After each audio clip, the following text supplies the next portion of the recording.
Everybody, welcome to the Machine Shop Growth Podcast. My name is Mike Fritz. I'm your host every other week, talking about sales, marketing, growing your shop. It's so easy to get caught up in the power of what we do, meaning making chips, man, getting out there, programming your machines, running parts, shipping parts, doing what we do and loving it. And I love that. I want you to do that.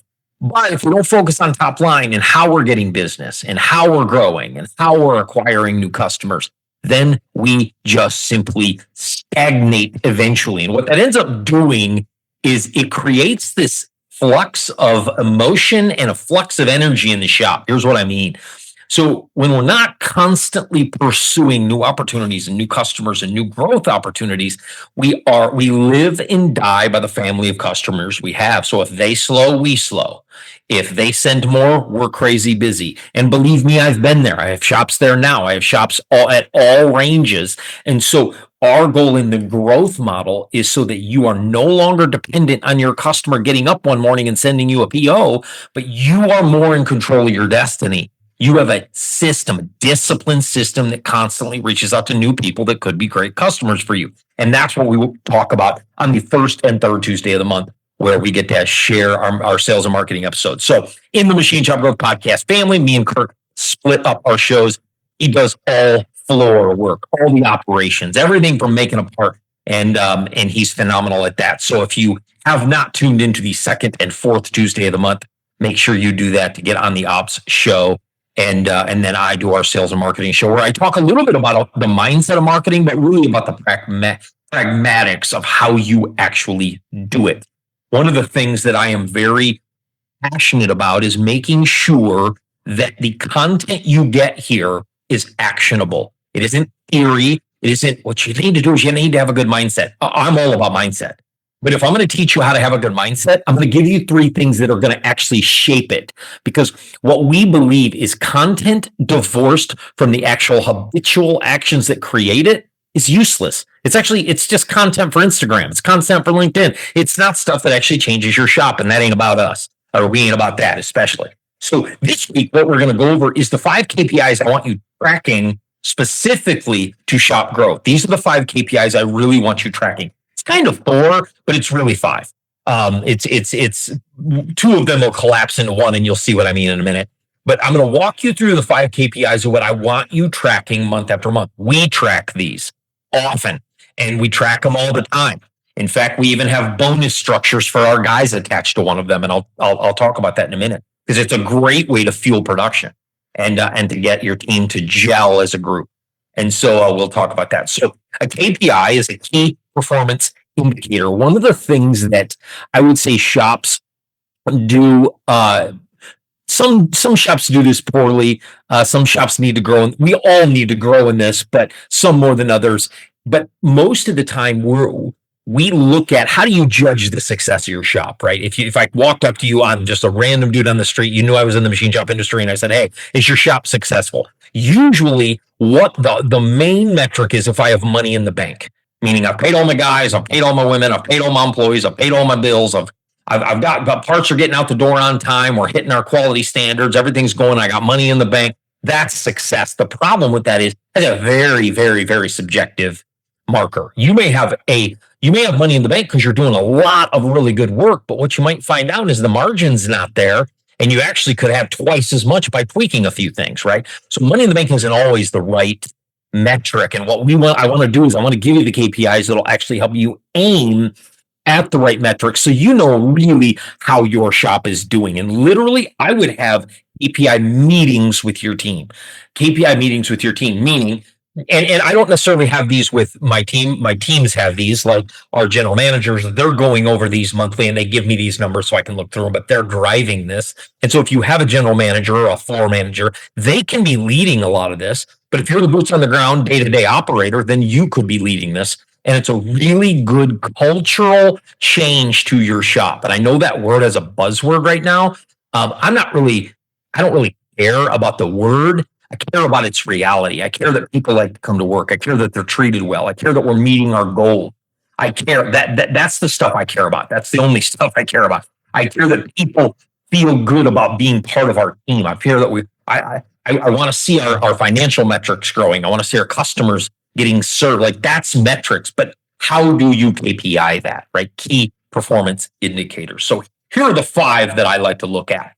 The very first one is number of RFQs per day, week, or month, right? So let's just do it by the month because it gives you at least a few weeks of metrics. Is how many new parts are you quoting per month, RFQ? And then what I want you to do, and here's why I say there's kind of 4, kind of 5. There's a couple breakouts in your RFQ I want you to think about. So the RFQ, request for quote, how many of those are you doing per day, week, month, right?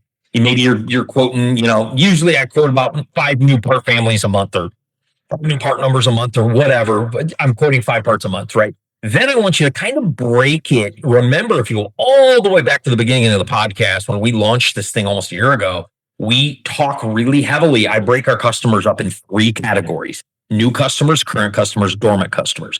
So new customers are just people we've never done work before. A dormant customer is somebody that we've done work, but it's longer than 12 months ago, sometimes 24 months ago. If a specific customer has let's say they give you one order every 18 months and you can kind of plan on it, then it's not really a dormant customer. So it kind of depends on their order rhythm.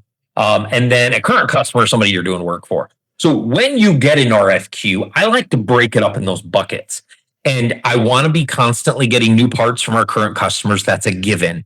But I also want to be reaching out to my dormant customers, making sure, hey, do you have any more parts that we can quote? We'd love to serve you. And then, of course, that elusive new customer. Remember, in this order, the easiest part to get to quote is your new customers are first, your dormant customers are second, your new customers are third. The hardest thing in any business, other than leading people, is getting new customers. And it's also the most expensive. The most expensive thing of any company is customer acquisition next to your staff, next to your employees, or maybe alongside, depending on how much you're spending on marketing, right? So you've got this RFQ number, right? And so what I want to do in this RFQ number is I want to just write a little bit. Are there any new customers I'm quoting for right now? And maybe it's no for that month. We didn't get any new customer quotes this month. Okay. Then we can address that. We can say, okay, we're not doing enough cold outreach or enough. Maybe we need to go to trade shows. Maybe we need to get into some associations. We aren't doing enough of sharing who we are, what we do, and how we can help to new potential customers that fit our shop, or that with parts that fit our shop. So if I'm not getting any new RFQs, then that's a KPI. That's an indicator, right? It's a key performance indicator. It indicates, the whole point of a KPI is it tells you what to do. You hear me? A KPI tells you what to do. That's why it's an indicator. It indicates something that gives me cause for action. It could be just that we're doing great. Let's keep doing what we're doing. Or it could be like, hey, Mike, you kind of stink in this area. You're sucking it up. Let's change your strategy, change your system, whatever. I love KPIs because it can often surface broken processes and surface needs for change and needs for growth, which is the whole point of this podcast, right? That's what we do. We want to grow. And so the very first things I want you to see is RFQs. How many RFQs are you getting in a month? And then I want you to break it out. Is it from new, current, or dormant? And by the way, what I have found is current customers will give you new parts to quote sometimes without a lot of work. Like they'll just send you something because you're their machine shop kind of thing. And that's great. We love getting that. But dormant customers, and even more so new customers, those take work. Those take strategy. And most importantly, they take intention. You have to intentionally reach out to those, or you're not going to get those. You rarely will you get them. They don't wake up like a dormant customer. First of all, a dormant customer may have a different buyer. Like, let's say their supply chain manager is the one, or the purchasing manager is the one that used to purchase from you, and they're not even there anymore, right? So it's like it's a dormant customer in the sense you used to do work for that company, but the buyer is different. So it's almost sliding into a new customer category. So the goal with intentionality is that I'm reaching out to dormant customers. I'm finding if there's new people, and then I'm saying, hey, welcome to the new job. Hope the new job's going well, or whatever. Maybe they've been there 2-3 years. Glad to see you're in this role. We used to do work for you guys. I'd love to come in and chat, just get to know what you're up to and see if we can ever serve you again. And that's a good way to launch into that conversation. Or if it's a new customer, it's a whole different ballgame, right? With a new customer, one of the things you have to think in the RFQ conversation, and most people don't do this, and this is what I love to do. This is what I kind of geek out on. I want you to think about why most parts you quote from a new customer are already getting made by somebody else. And if it's not, it's a prototype launch part that you don't really know if it's going to have any legs or not, right? Plus, it's a big company that has a lot of dollars behind it and they're pretty sure it's going, kind of thing. So if it's a new customer, 9 times out of 10, somebody's making that part already. So why do they change? There's only a few reasons an OEM will change customers or the kind of whatever customer you're working for will change vendors rather. I'm sorry. The number one is their current vendor is missing delivery time. That's a big one, right? They just can't be here on time. Second is because their current vendor is missing quality, right? So that's why on-time delivery and quality always comes to the surface. We always say it's a given, but the truth of the matter is a lot of people miss out on jobs and lose customers because they're not hitting those two things. So if a current vendor is missing on quality and time, they start looking for other vendors. Another thing, if the communication is bad. So if their current vendor isn't communicating, so let's say there is a late delivery time, but there's no communication, they can't deal with that. Like, for example, every once in a while we're late on a part, something happens, but we have a machine go down, or the material got held up in whatever, and it is what it is. And the key there is communicating with your customers. So I say all this to say, when you're looking at RFQs from a new customer, stick with me here, don't lose this. When you're looking for RFQs from a new customer, you have to remember, why do they change vendors? That's the question you have to answer, because the question is, if you know why they change vendors, listen, I'm going to give you a really important tip. The why people change vendors is the message of my marketing. Hear that? I'm going to say it again. The why people change vendors, or OEMs change vendors, or whoever, is the message of my marketing. So if I send to marketing, are your current vendors not meeting your delivery times? One of my most proud things of Quick Tech Machining is that last year we hit 97.9% delivery times, or whatever. My messaging matches the reason they're switching vendors or could be switching vendors, right? You match your message to the reason they change. You get that, right? So again, don't forget, we're talking about the 5 KPIs of a business or your machine shop. And the key is, first is, how many RFQs am I doing? And then we break those into 3 buckets of new, current, dormant. Then a sub point to a KPI, or a sub point to the RFQ conversation. And this is why I say it's kind of 4, but it's 5, but it's really 4. Then we quote the RFQ. Then the second KPI I want to see is percentage of win. Percentage of win. How many of those RFQs turned into POs? The percentage of win. I want to track my win rate. Well, we quoted 6 parts this month and we only won 1 of them. Okay, what's that? It's like 20. It's not 20%. It's just below that. It's like 15, 16% the way that. So it's like, okay, we got a 15, 16% win rate on these RFQs. What you'll find is your rate will be higher, your win rate, with current customers and dormant customers. New customers, we just quoted some parts for a brand new customer, never done any work for them, and lost. And the person that beat us was like 60% of our price. Like, there's no way I would ever be able to compete with that. And that's okay. If they go to another vendor because they're that cheap, that's just not us. We can't do it that cheap. And that's okay. But I want to track why I'm losing. If I'm losing just because I can't get down to a $60 an hour shop rate, nor do I want to, then that's okay. That's fine. Or am I losing because I sent the RFQ and never followed up? Different ballgame. That I can control. I can't control them finding somebody to do it with, or a person with 2 machines in a pole barn and not a lot of overhead and is cutting my price in half. I can't really compete with that, and I'm okay with that. I don't need to.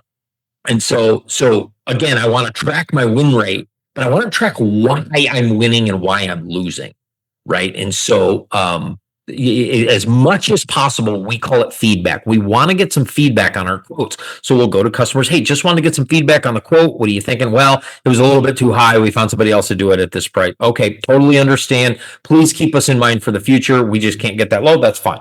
Yeah, that's good. And the customers appreciate that. They appreciate, like, hey, we're a backup here if you need it. We just can't get that low. Customers understand. They're like, okay, well, I need to get it cheaper. Fine. You guys can't do it. Fine. We'll move on.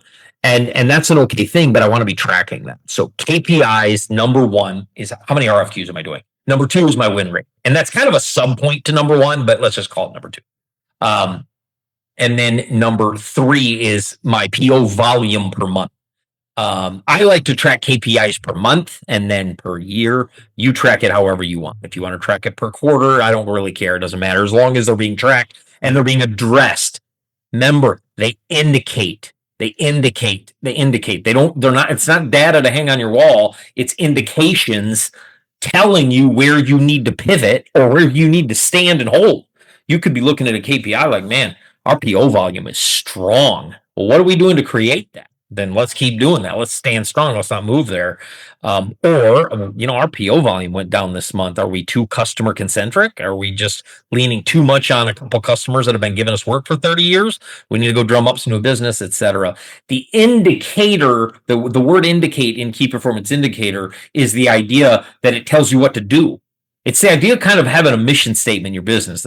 The point of having a mission statement in a business is not so you can have a banner on the wall and take up some wall space, some white wall space in your shop. The goal of a mission statement is it tells you where to move and where not to move. Like our mission is to X. Oh, we were going to do that, but that doesn't really align with our mission. We're going to keep going down. It tells you where to go. That's the idea of an indicator, a key performance indicator. Now, there's a lot of indicators in your shop and data indications that you can track. But the top line, especially from a sales and marketing perspective and a top line growth perspective, these are the ones that I really like to look at. So the first one is my RFQ volume, right? My RFQ volume. And then my second one is kind of my win rate. It is my win rate, but it's kind of a sub point to number one. I want to know how I'm winning and what I'm winning. And then my PO volume. I want to know how much POs I'm bringing in per month. Then underneath PO volume, in the same way under RFQ volume, I want to track who those POs are coming for. Are 90% of my POs coming from the same two customers? Then I want to address that. That's a customer concentric issue. You're a little bit too concentrated on two customers.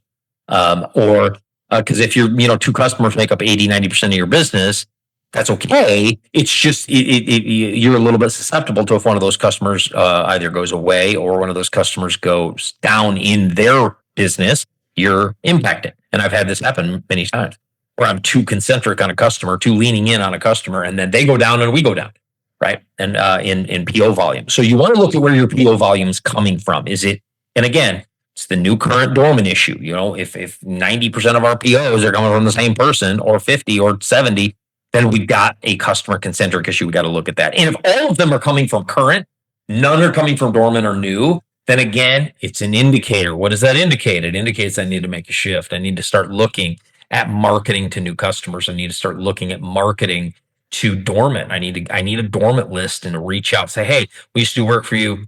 Love to do some work for you, etc. So dormant customers, current customers, and new customers under PO volume. So you've got your RFQs, you got your win rate, you got your PO volume, right? Now, the fourth one I like to look at is shipping volume per month. I like to see how much money we're shipping a month. And this is the fun one because my guys come into this. This brings my guys into play. One of the things we did at our machine shops is we created an incentive and a shipping goal for our guys. And they have 3 tiers. So tier 1, they get X number of bonus. Tier 2, they get X. And tier 3, they get X. So we created numbers. If they hit those numbers, they get a shipping bonus every month. And so, and this is a big deal in that we want to make sure the quality's not slipping. So if the minute we see quality start slipping, but shipping is up because the guys are flying around the shop, we start to address that and say, guys, we can't be shipping out parts. Now the value we knew that could be an issue. So we really addressed that head on. Our quality percentage is insane. It's above 99%. Like we hardly ever get parts back. So it's not necessarily an issue, but you have to be careful if you include a shipping bonus for your guys that you make sure that it does not jeopardize quality. But the value of shipping bonus is number one, you can just track you can track your how many parts we're getting out a month. And this is where Kirk comes in, because if our shipping volume goes up and down, if we have the actual PO volume to do the work and our shipping volume is going up and down, then he kicks in and it's like, hey, we were low on shipping this month, but we had the work. What happened?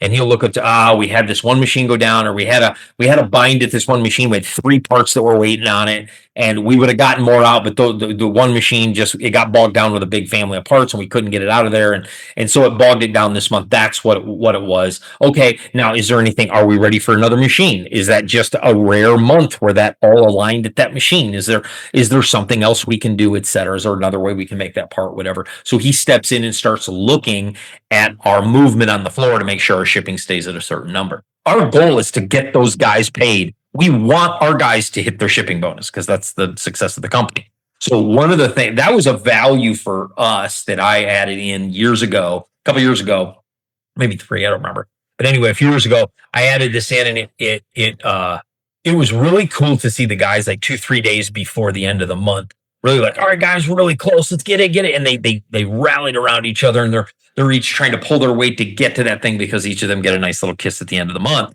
And their bonuses can be a pretty significant raise without giving them a raise. And the value I like in doing that is it creates buy-in. We have now buy-in from our people, and they can start to control a little bit of their destiny. And this is why sales and marketing is important, because if I'm giving them a shipping bonus and my PO volume is not up and they don't really have the work to do anyway, well, then giving them a shipping bonus doesn't matter. It's my job to make sure we have work. It's their job to make sure we do the work and get it out the door, right? So that 4th metric is your shipping volume. So again, to recap, we got our KPI of RFQs, bring in RFQs. We got our KPI of win percentage. We got our KPI of POs per month, or volume. I don't necessarily care of number of POs. That number is pretty arbitrary. Who cares if it's 100 or 1 and it's the same top line revenue? I don't really care. But I want to make sure that it's the same. There's a volume we take in per month, right? Because I want our backlog to stay in that 8 weeks is better. I like 6 weeks as a sweet spot. Our backlog to stay right at about 6 weeks. Because 8 weeks, customers start feeling like, oh man, 2 months, I can't get my part for 2 months. 4 weeks, that means you can work yourself out of work in a month. I don't really like that. I like that middle range of about 6 weeks. And again, it all depends on what's on the floor, but I want to make sure that I'm tracking my PO volume per month, and as a sub point, tracking where that PO volume came from. Is it new, current, or dormant customers? And is it coming is that surfacing? Again, it's an indicator, right? Is that surfacing customer concentric issues? Is that surfacing a customer concentric issue that I need to make sure I look at, right? Then the 4th one is shipping volume. How much money am I shipping a month? How much money am I shipping a month? Now, here is the 5th one, and then we'll see how all these tie together. So if you think about, I'm getting RFQs in, I've got a certain win percentage, I'm getting this much in PO volume, and I'm shipping this much a month. Those are powerful key performance indicators. But there's one more, and I'm wondering if you'll guess it. Think about if you've done all that, getting good RFQs, good POs, good shipping volume. What's the number one thing that matters more than anything when you ship a part? I mean, assuming it's right, it meets quality standards on time. What is the most important thing to our shop? Margin. Do we make any money making those parts, right? So your 5th one is margin. Okay, we shipped 292,000 this month. Our margin was 14%. Yeah, it's a little low. Let's see what we can do. Is there anything we can do in cycle time, floor movement, routing to where we can get that to 19% or 23 or 40, whatever? And I know that's a big number. And industry will dictate. If you're high volume and low mix, your margin might be there. And that's a good margin for a high volume, low mix shop. So again, I'm not telling you what your margin should be, because if you're in the automotive space versus aerospace versus hydraulics versus the OEM space versus the weapon space, whatever, your margin will change a little bit, or else you'll price yourself out of the industry, or you won't be able to sustain all the work you have because you're too low in price. And so, but you want to be tracking margin. What is a healthy margin for what you are doing, and look in your industry to see that healthy margin. And so what I like in the margin discussion is, let's say my margin is 20%. I'm just going to keep numbers easy. Let's say my margin is 20%. I've won the work. I spit it out the door the very first couple times, and I'm right in that 18 to 22, right at the average about 20% margin. The value in that is then I can start pulling levers that don't impact my customer.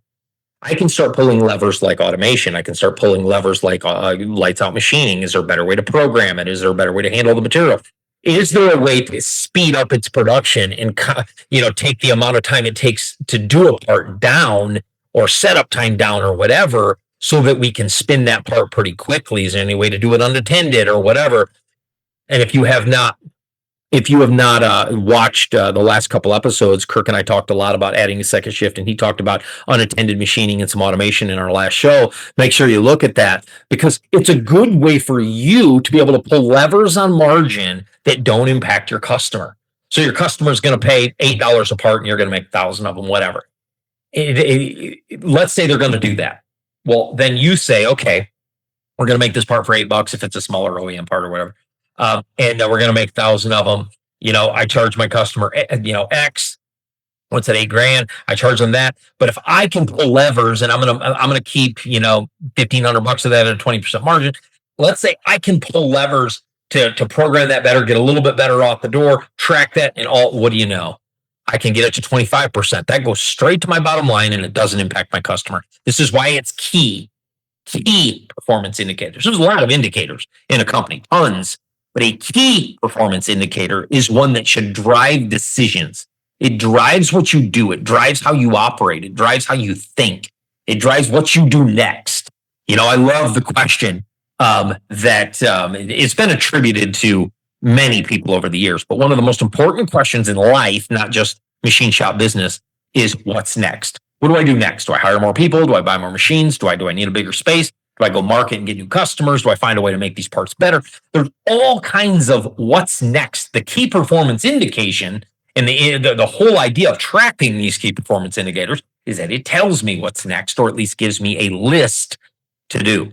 And the value of finding out what those are and what those actually say is you get the opportunity to shift your mindset, shift your actions and habits and the way your shops ran, so you can actually surface those. So going back, the first one is how many new parts are you quoting? RFQs. How many RFQs are you getting in a month? And what's your win percentage?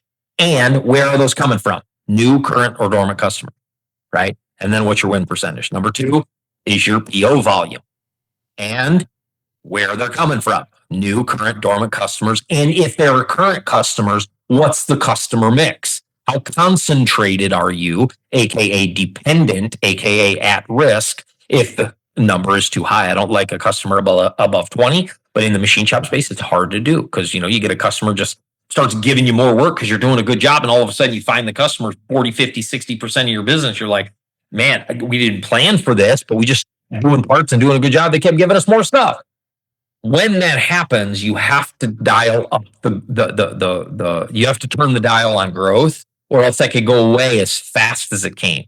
So think about this. Let's say you grew with a current customer, one of those customers, and they're really concentrating 40, 50, 60% of your business. All of a sudden you're looking like, whoa, over half our revenue came from so-and-so last year. And we bought a mill, we bought another lathe, we bought this, added some automation. We got a lot of CapEx to make sure we can service this customer. Then let's say they take it overseas, or they go someplace else, and you've got now machines and people. Now people you can always lay off or let go if you can't support that amount of work anymore, but you've got all this CapEx and machines and everything, and they're gone. So you have to be careful, especially adding CapEx for customer growth at a rapid rate, to make sure that you can handle it. Key performance indicator. This is why when you look at your PO volume, you look at the customer concentration, and you make sure you're not too lopsided. Now, if you're looking to buy a shop, or a shop does have high customer concentration, that customer just needs to be vetted. It's not something to, if a customer, if you see a customer that's 50 or 60 or 70% of the business, it doesn't mean you don't buy that business, but you do vet the customer. Say, okay, this customer's been here. I bought a shop like that one time, customer 75% of the business, but they'd also been a customer 35 years. The customer already had a machine shop in-house, and these were the parts they couldn't and didn't want to do. It bogged down their entire system. A lot of boxes were checked before that felt okay. And so high customer concentration is never a good thing, but it's not a deal killer. It just needs to be addressed. You need to address, not by taking their work down, but by taking your other new customers up. So you want to lower the percentage of PO by new customer influx or current customer growth. Grow some of your other customers and settle out that percentage so you're a little bit less at risk, right? So if you have a customer over 20% and they leave, usually shops can float that and be okay. If they're 40 or 50 or 60 and they leave, then you're hurting, right? So in your key performance indication, you got your RFQ, and then new, current, or dormant, where are they coming from? And then your win rate. That's number 2 is really your win rate. Number 3 is your PO volume. How many POs are you getting in a month? Number 3 is your shipping volume. How much are you shipping a month? And number 5 is your margin. Are you making any money on the parts you're making? Right? Are you making any money on the parts you're making? If you track these 5 indicators, it gives you a direction of business, right? It gives you a direction of growth. And if you've never tracked these 5 indicators, I would create a spreadsheet, put the months at the top and the key performance indicators on the left, start tracking it every month. Just it could just be simple, easy spreadsheet of just like, January through December across the top, the left title column or header column, just put those 5 indicators I did, and every month start tracking them. Every month, just start tracking them. And then just start looking at it every month. Okay. And it'll give you some answers on how to start structuring your shop. Please don't ignore these until you're in one of the situations these key performance indicators or tracking these could have stopped. All of a sudden you're looking and your biggest customer left if you were tracking these KPIs, you'd be able to say, oh, you know what? If I was tracking those KPIs, I would have been able to make a different decision and not be in this setting. And that's what I want for you all. I love this industry. But one of the things we are good at is making parts. One of the things we're not as good at is tracking the data that drives growth. And I want to do that to make growth sustainable, make growth powerful, and make growth exciting rather than something that eventually can cripple you if you don't do it the right way. So again, track these 5 key KPIs. As always, you can find me on LinkedIn. If you have any questions, shoot it over there. Or if you have a topic you want covered, I'd love to hear what you want done. We want to hear from you because we want to serve you. We want to give you the content and episodes you're looking for that truly. So when you have a hang up in your shop, shoot me a DM, comment on one of our posts on LinkedIn. I post every single day, and every single weekday rather. Get on there, put some, hey, could you guys do an episode on so-and-so? And most likely we will. We're so grateful for you. If you haven't subscribed to the show or you haven't shared the show, please do that. It helps us out so much. Throw a big review on there for us and tell us if you're getting value, because it really helps us get it in the hands of people that really can use this show and really grow from it, hopefully just like you. So thank you all for tuning in today. We will see you in the next episode.